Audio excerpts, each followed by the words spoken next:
Olá! Hoje a gente vai mergulhar em um documento que é chave para a saúde pública no Brasil. Estamos falando do Protocolo Clínico e Diretrizes Terapêuticas para Diabetes mellitus tipo 2. A fonte é o Ministério da Saúde e a versão que vamos analisar é a mais recente, de 2021. O nosso objetivo aqui é bem claro: destrinchar passo a passo o fluxograma oficial de rastreamento e diagnóstico. Queremos entender a lógica por trás de cada decisão que é tomada lá na ponta, na atenção primária à saúde.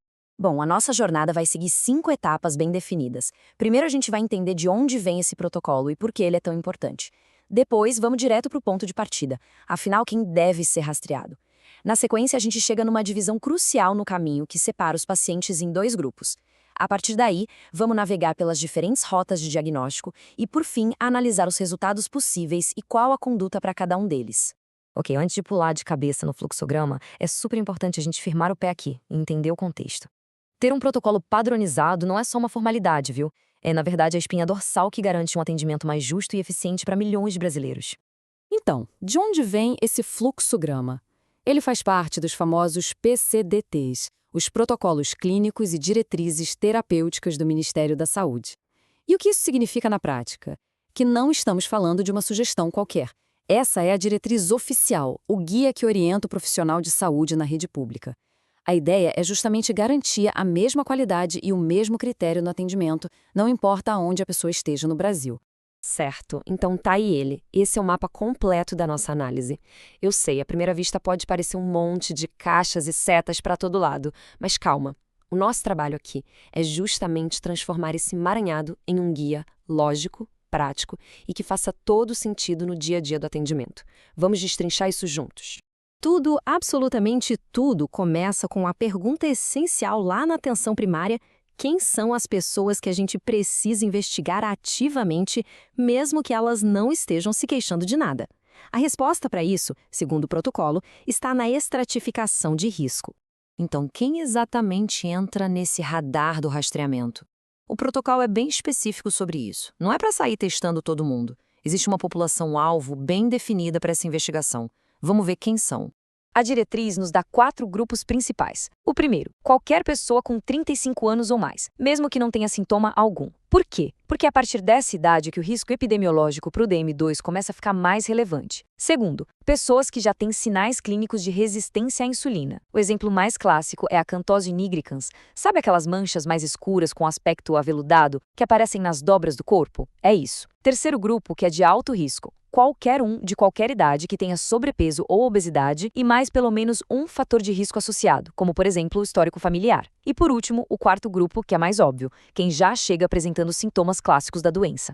E agora a gente chega na primeira grande encruzilhada do nosso fluxograma. Esse é talvez o ponto de decisão mais importante de todos. A simples presença ou ausência dos sintomas clássicos de hiperglicemia vai ditar todo o resto do caminho. A lógica aqui é muito clara. Pensa comigo, se a pessoa já chega com os sintomas clássicos, poliúria, que é fazer muito xixi, polidipsia, que é sentir muita sede, perda de peso sem explicação, a suspeita de diabetes é altíssima. O objetivo, então, é confirmar isso o mais rápido possível. Agora, para quem não tem sintoma nenhum, o processo tem que ser mais cuidadoso, com mais etapas, para a gente não correr o risco de dar um diagnóstico errado. Certo, agora vamos de fato caminhar por cada uma dessas rotas. Vamos ver quais exames são solicitados, quais são os valores de referência que realmente importam e como essa sequência de passos leva a um diagnóstico seguro e definitivo. Vamos olhar primeiro para o lado direito do fluxograma. Essa é a rota dos pacientes que já têm sintomas. Reparem como o caminho aqui é bem mais curto, bem mais direto.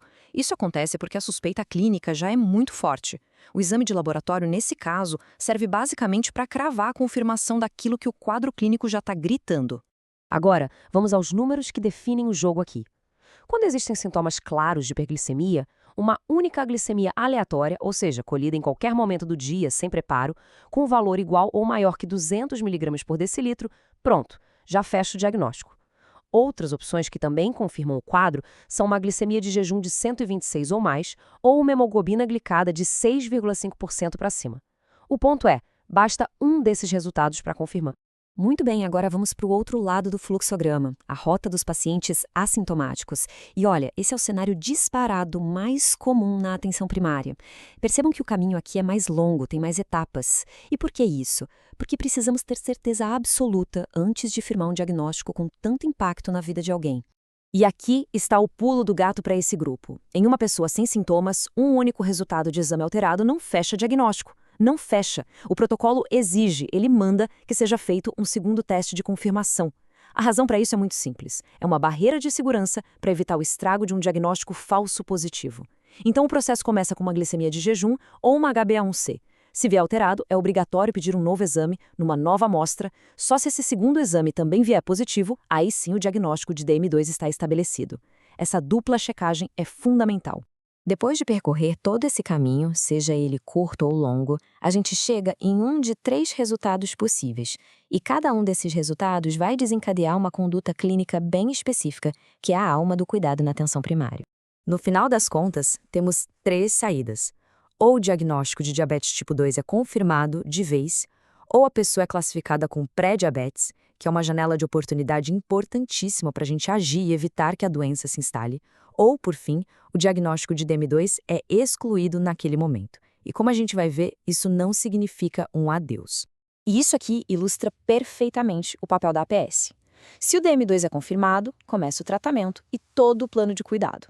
Se o resultado é pré-diabetes, o foco total é em mudança de estilo de vida, para tentar reverter ou pelo menos frear a progressão da doença.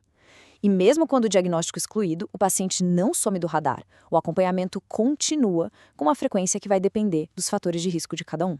E, para a gente fechar, fica uma reflexão que amarra tudo o que a gente discutiu. De que maneira a aplicação rigorosa, séria desse fluxograma na atenção primária se transforma na ferramenta mais poderosa que nós temos para prevenir as complicações crônicas e graves do diabetes no futuro? A resposta para essa pergunta é o que realmente define o impacto do trabalho de todos no dia a dia.